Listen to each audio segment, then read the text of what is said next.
DBC নিউজের নিয়মিত আয়োজন সংবাদ সম্প্রসারণে সবাইকে স্বাগত জানাচ্ছি আমি রেদওয়ান আহমেদ। দিনের বাছাই করা সংবাদ এবং এর পর্যালোচনা নিয়ে সংবাদ সম্প্রসারণে আজ অতিথি হিসেবে অনলাইনে যুক্ত আছেন বাংলাদেশ প্রতিদিনের নির্বাহী সম্পাদক মঞ্জুরুল ইসলাম এবং যুক্ত হবেন দৈনিক সমকালের সহকারী সম্পাদক সাইফুর রহমান তপন। আমরা শুরুতেই মঞ্জুরুল ইসলাম আপনাকে পেয়ে গিয়েছি এবং আপনাকে স্বাগত জানাচ্ছি। দিনের বাছাই করা সংবাদ নিয়ে আমরা কথা বলতে চাই। আমরা যে বিষয়টি নিয়ে এখন আলোচনা করতে চাই, আওয়ামী লীগ আমলে 3 বাহিনীতে রাজনীতিকরণ করা হয়েছিল মন্তব্য তারেক রহমানের। তার দেশে ফেরায় ভারতের প্রতিবন্ধকতার খবর নাকচ করলেন মির্জা ফখরুল ইসলাম আলমগীর। এই বিষয়ে একটু আপনার মন্তব্য জানতে চাই। তারেক রহমানের মন্তব্যের বিষয়ে আওয়ামী লীগ আমলে 3 বাহিনীতে যে রাজনীতিকরণ, সে বিষয়ে কি বলবেন? ধন্যবাদ আপনাকে। আওয়ামী লীগ আমলে গত 15.5 বছরে আমরা যদি হিসাব করি, তবে রাজনীতিকরণ হয়নি এমন কোন সেক্টর বোধহয় আপনি খুঁজে পাবেন না। শুধু 3 বাহিনী বললে তো ভুল হবে, এমন কোন বাহিনী ছিল না যে রাজনীতিকরণ করা হয়। এমনকি আমাদের আইন আদালত পর্যন্ত রাজনীতিকরণ করা হয়েছে। সেই রাজনীতিকরণের ফল কিন্তু আহ সাবেক প্রধান বিচারপতি খায়রুল হক ভোগ করছেন। তো সেই জায়গাটায় 3 বাহিনী প্রধান কেন, 3 বাহিনী প্রধানদের যে ভূমিকা ছিল তখনকার সময়ে, 3 বাহিনী প্রধানরা মনে হইতো যে তারা বোধহয় কোনো দলীয় কর্মীর মতো কাজ করছেন। এবং অন্যান্য সেক্টরে একই অবস্থা, সবাই দলীয় কর্মী হয়ে যাওয়ার মতো আপ্রাণ চেষ্টা করছেন। এবং ওই সময়ে আমরা সচিবালয়ে দেখতাম যারা সচিবের দায়িত্ব পালন করেছেন, তাদের প্রত্যেকের রুমে, তাদের টেবিলের সামনে অথবা তাদের পিছনের আলমিরাতে এই যে বঙ্গবন্ধুর অসমাপ্ত আত্মজীবনী থেকে শুরু করে বিভিন্ন বই এমন ভাবে ডিসপ্লে করা থাকতো যেন মনে হতো যে এই ডিসপ্লে না করলে বোধহয় তার সচিবগিরি থাকবে না। এবং বিভিন্ন জায়গায় দেখা গেছে যে এই মুজিব কর্নার করার একটা হিড়িক পড়ে গিয়েছিল, ব্যাংক থেকে শুরু করে আহ, এবং বিভিন্ন বাহিনী এবং জি, বিভিন্ন জায়গায়, এবং এমনকি ধরেন সামান্য ব্যবসা প্রতিষ্ঠান অথবা ওইরকম কোন একটা প্রতিষ্ঠান অথবা আহ আপনাদের কোনো অধিদপ্তর পরিদপ্তরের পর্যন্ত মানে মুজিব কর্নার করা হয়েছিল। তো জি, সব জায়গায় তো আসলে দলীয়করণটা হয়ে জি। গিয়েছিল। মঞ্জুরুল ইসলাম, সুতরাং এটা আপনার কথা তারেক বুঝতে রহমান পেরেছি। মানে বললেই আওয়ামী লীগ সময় আসলে প্রত্যেকটি জায়গায় দলীয়করণের ব্যাপারটা আসলে সবাই এখন জানে, অনেকেই, মানে সবাই সবাই প্রায় এই সবাই বিষয়টি হয়তো সবাই জানে এবং স্বীকার সবাই করবে দেখেছেও, বিভিন্ন এবং সবার সেক্টরে। ভূমিকা একই রকম ছিল। হ্যাঁ, জি, আমি আরেকটি বিষয় জানতে চাই তারেক রহমানের বক্তব্য ধরেই, যে অতীতে যখন বিএনপি ক্ষমতায় ছিল তখন কি অন্যান্য প্রতিষ্ঠানগুলো কি রাজনীতির বাইরে ছিল, রাজনীতিকরণ করা হয়নি সেই সময়? না, সেই সময় রাজনীতিকরণ করা হয়েছে কিছু কিছু ক্ষেত্রে, কিন্তু রাজনীতিকরণের জন্য প্রতিযোগিতায় নামে নাই কেউ। এবং বিচারপতি পর্যন্ত রাজনীতিকরণের প্রতিযোগিতায় কেউ কিন্তু নামে, মানে আমি যেটা বলতে চাই একদম হুম, সোজা কথা, যে ওই সময় পর্যন্ত মানুষের মিনিমাম যে যেখানে কাজ করেছেন, মানে মিনিমাম চক্ষু লজ্জাটা ছিল হুম, যে আমি একটা গুরুত্বপূর্ণ দায়িত্বে, আমি 3 বাহিনী প্রধান, আমি প্রধান বিচারপতি, আমি সরকারের সাবেক সচিব, আমার সরকারের সচিব, আমি আমার প্রফেশনাল জায়গাটাতে আমি থাকি। এই চক্ষু লজ্জাটা মিনিমাম চক্ষু লজ্জাটা পর্যন্ত ছিল, কিন্তু পরে দেখা গেল যে চক্ষু লজ্জাটাও ছিল না। আমরা দেখলাম যে 15ই আগস্টে এবং অন্যান্য অকেশনে যে মানুষ সচিবালয় থেকে শুরু করে 3 বাহিনী প্রধান থেকে শুরু করে সবাই এই যে 32 নম্বরে যাওয়ার জন্য দীর্ঘ লাইন, মনে হচ্ছে যেন শহীদ মিনারে পুষ্পস্তবক অর্পণ করতে যাচ্ছে। তারপরে কোন মানে টুঙ্গিপাড়ায় যাওয়ার জন্য যে বিশাল বড় আয়োজন, মনে হতো যেন টুঙ্গিপাড়া না গেলে বোধহয় চাকরিটা থাকবে না, জি, এই সচিবের অথবা 3 বাহিনী প্রধানের চাকরিটা হয়তো থাকবে না। জি, এরকম একটা প্রতিযোগিতা শুরু হয়েছিল। জি, তো নিশ্চয়ই। সেই প্রতিযোগিতার মধ্যে কেউ পিছনে পড়তে চায় না। জি, সংশ্লিষ্ট বিষয় নিয়ে আরও আপনার সঙ্গে আমি কথা বলতে চাই। আমাদের সঙ্গে যুক্ত হয়েছেন আরেকজন অতিথি, সাইফুর রহমান তপন।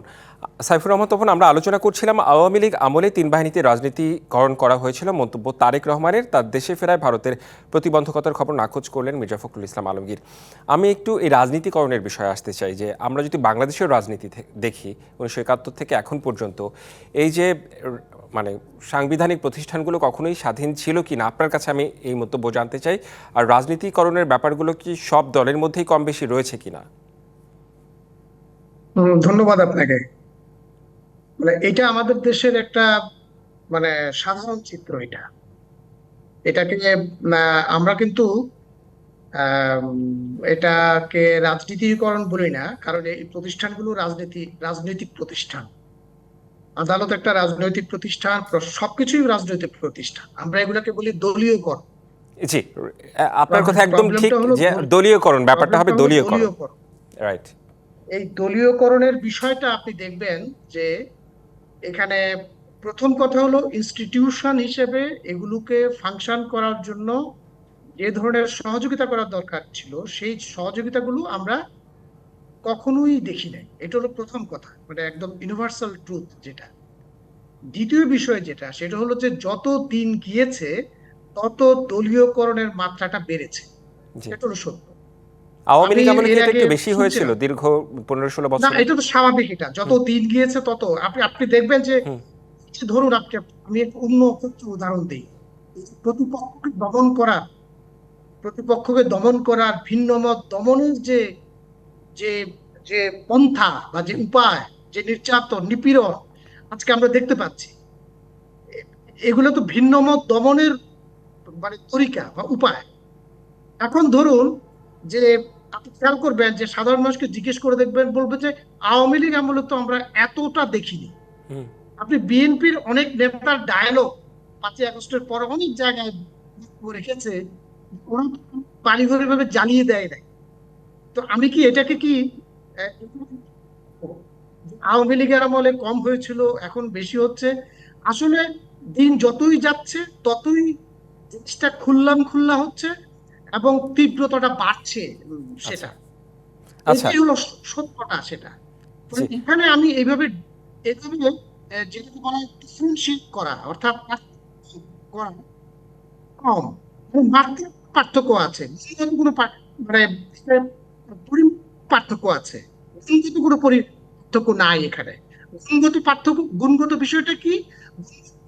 আমি প্রতিপক্ষকে আমি কথা বলতে দেব না।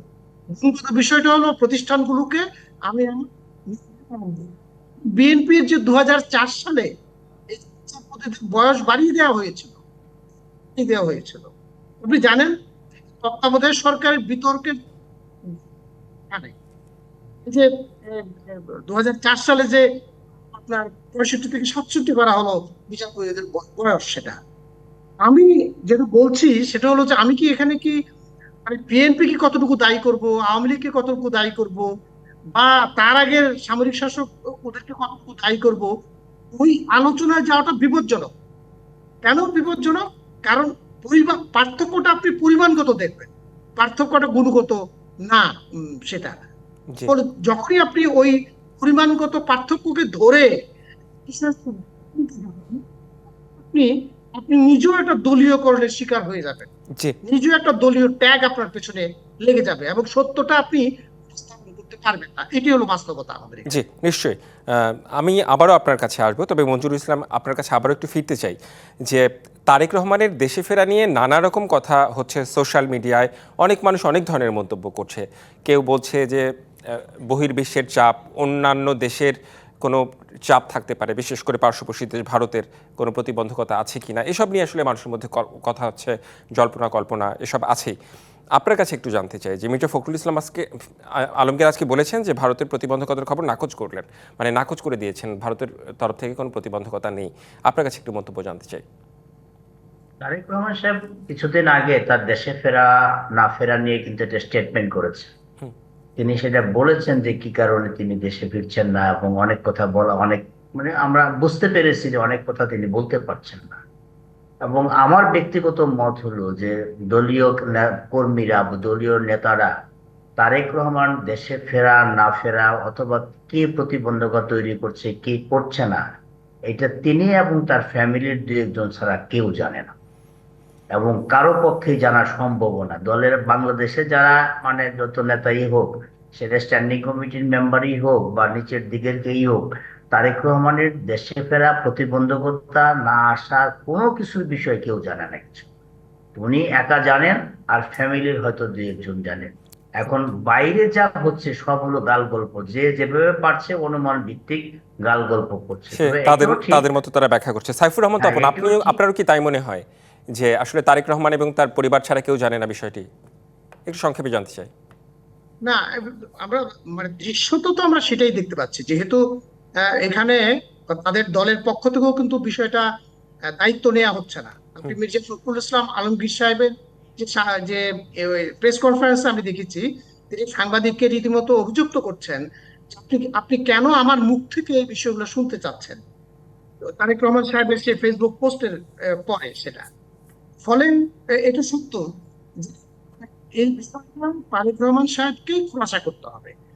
জি। এবং তার মেয়ের নামে যে ফেসবুক পোস্টে এসছে, আমি সত্য মিথ্যা জানি না, কিন্তু এটা ছড়িয়ে পড়েছে জাইমা রহমান নামে, যে আমরা এই সরকারকে বিশ্বাস করি না, জি। বিশেষ করে জামাত সমর্থিত ইত্যাদি ইত্যাদি কথা বলেছেন সেটা। জি।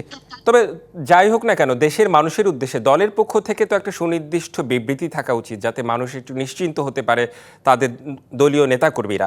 আমরা কিন্তু তো আরো কিন্তু কিছু দল বিষয় সেই রয়েছে। দায়িত্ব নিচ্ছে না, আমি যা দেখতে পাচ্ছি জি। না, দল আরো বা কিছু বিষয় রয়েছে, দলের আমরা কথা বাইরে। বলবো। একটা বিরতিতে আমাদের যেতে হবে, বিরতির পর ফিরে এসে নিশ্চয়ই আমরা আলোচনা করব।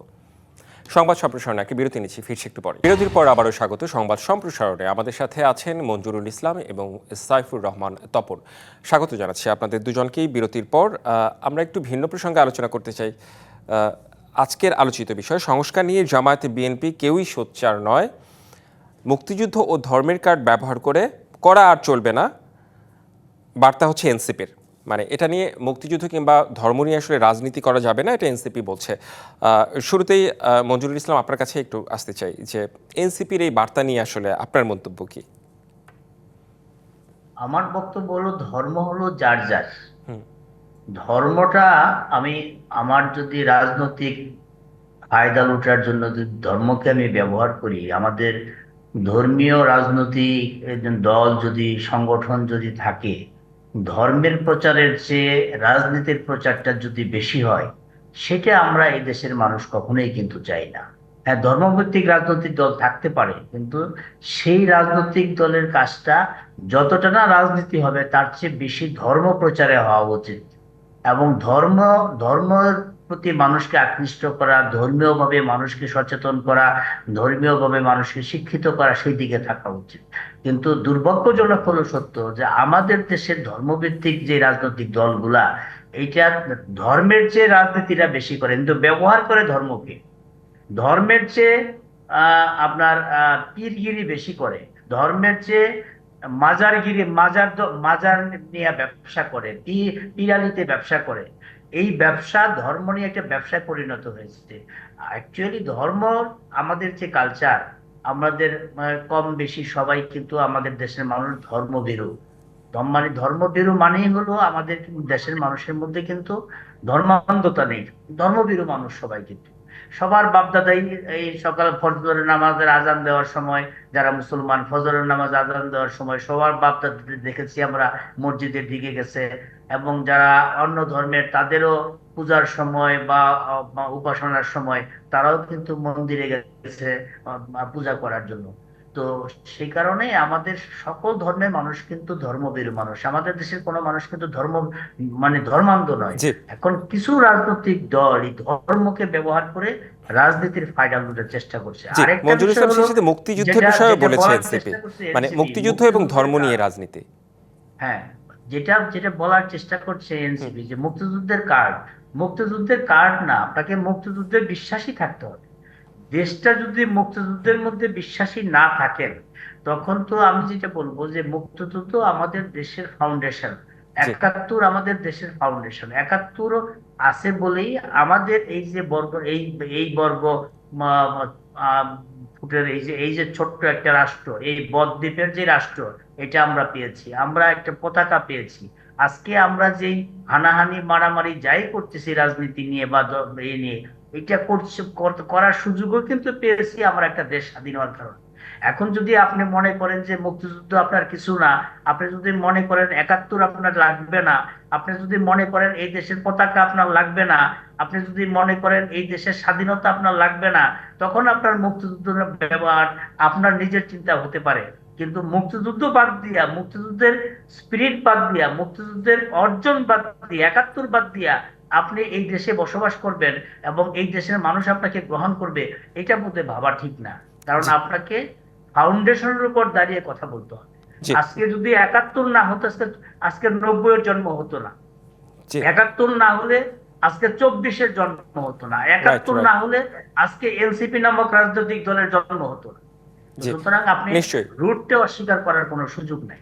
নিশ্চয়ই। সাইফুর রহমান তপন, আপনার কাছে আমি একই বিষয়ে জানতে চাই, মানে মুক্তিযুদ্ধ এবং ধর্মকে ব্যবহারের কথা প্রসঙ্গ বলেছে এনসিপি, তো আপনি এখানে এনসিপির নেতৃবৃন্দ যিনি বা যারাই কথাটা বলেছেন, তারা আমি মনে করি একটা রাজনৈতিক অপরিপক্কতার পরিচয় দিয়েছেন। আপনি জানেন যে ধর্মের কথা যখন আমরা বলি, ধর্ম কিন্তু এখানে প্রধানত 4টা মেজর রিলিজিয়ন এখানে আছে। তার বাইরেও কিন্তু জৈন ধর্ম, শিখ ধর্ম ইত্যাদি হুম ধর্ম এখানে আছে। তাহলে ধর্মীয় গোষ্ঠীগুলো কিন্তু বিভক্ত, সম্প্রদায়গুলো বিভক্ত। আর মুক্তিযুদ্ধ কিন্তু বাংলাদেশি মাত্রই হলো মুক্তিযুদ্ধের মধ্যে সে আছে, মুক্তিযুদ্ধকে সে ধারণ করে, মুক্তিযুদ্ধের আবেগকে সে ধারণ করে, মুক্তিযুদ্ধের চিন্তা চেতনাকে সে ধারণ করে।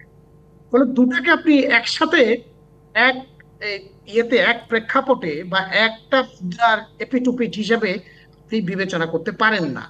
সেটা জি নিশ্চয়ই। আমার দ্বিতীয় বিষয় হলো, একটু সম্পূরক প্রশ্ন ছিল আপনার মানে বক্তব্যের আলোকে, সেটি হচ্ছে আওয়ামী লীগের সময় মুক্তিযুদ্ধ শুধুমাত্র আওয়ামী লীগের, মানে মুক্তিযুদ্ধ মানেই আওয়ামী লীগ, বিষয়টি এমন হয়েছিল। মুক্তিযুদ্ধ তো এদেশের সবার, মানে যারা মুক্তিযুদ্ধকে ধারণ করে, সেটা এখানে সেই দিকেও ইঙ্গিত করেছে কিনা? হ্যাঁ, এখানে আমার দুইটা বক্তব্য।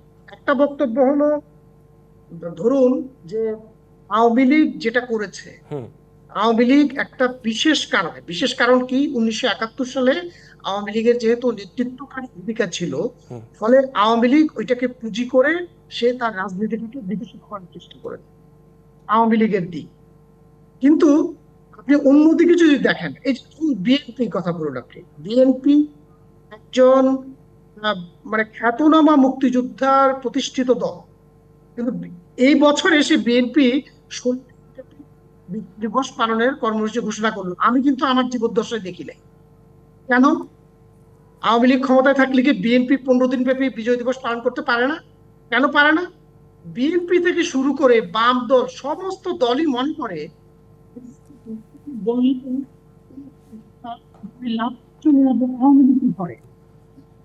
তারা আওয়ামী লীগ আরো বেশি সুবিধা দিয়েছে বলে আমি মনে করি সেটা। আর আওয়ামী লীগ তো তার তার পুঁজি হলো এটা, বাড়াবাড়ি করেছে, অনেক কিছু করেছে, অনেক কিছুকে দলীয়করণ করেছে। এবং প্রথম এপিসোডে মঞ্জু ভাই হাটে মাঠে ঘাটে সব জায়গায় তারা এটাকে ব্যবহার করেছে। জি আমরা আমরা জানি, কিন্তু আবার অন্যরা যারা মনে করতো, মনে করে যে মুক্তিযুদ্ধের কথা বললেই আওয়ামী লীগের ঘরে এটা মনে হয় চলে যাবে, তারা আমি জি মনে করি সাইফুর রহমান সেটা। তপন, আমরা বুঝতে পেরেছি, মানে আপনার কথা যান্ত্রিক ত্রুটির কোনো কারণে আসলে পুরোপুরি কথা শোনা যাচ্ছে না। আমরা একটু মঞ্জুরুল ইসলাম আবারও আপনার কাছে ফিরতে চাই, যে এই যে ধর্ম এবং মুক্তিযুদ্ধ, আওয়ামী লীগ প্রসঙ্গ যদি এখানে আসে, বিএনপি যখন বিরোধী দলে ছিল, মানে বিরোধী হিসেবে যখন বিএনপি ছিল, আওয়ামী লীগ কি সব কাজ, সব রাজনৈতিক কর্মসূচি খুব স্বাধীনভাবে করতে দিত বিরোধীদের?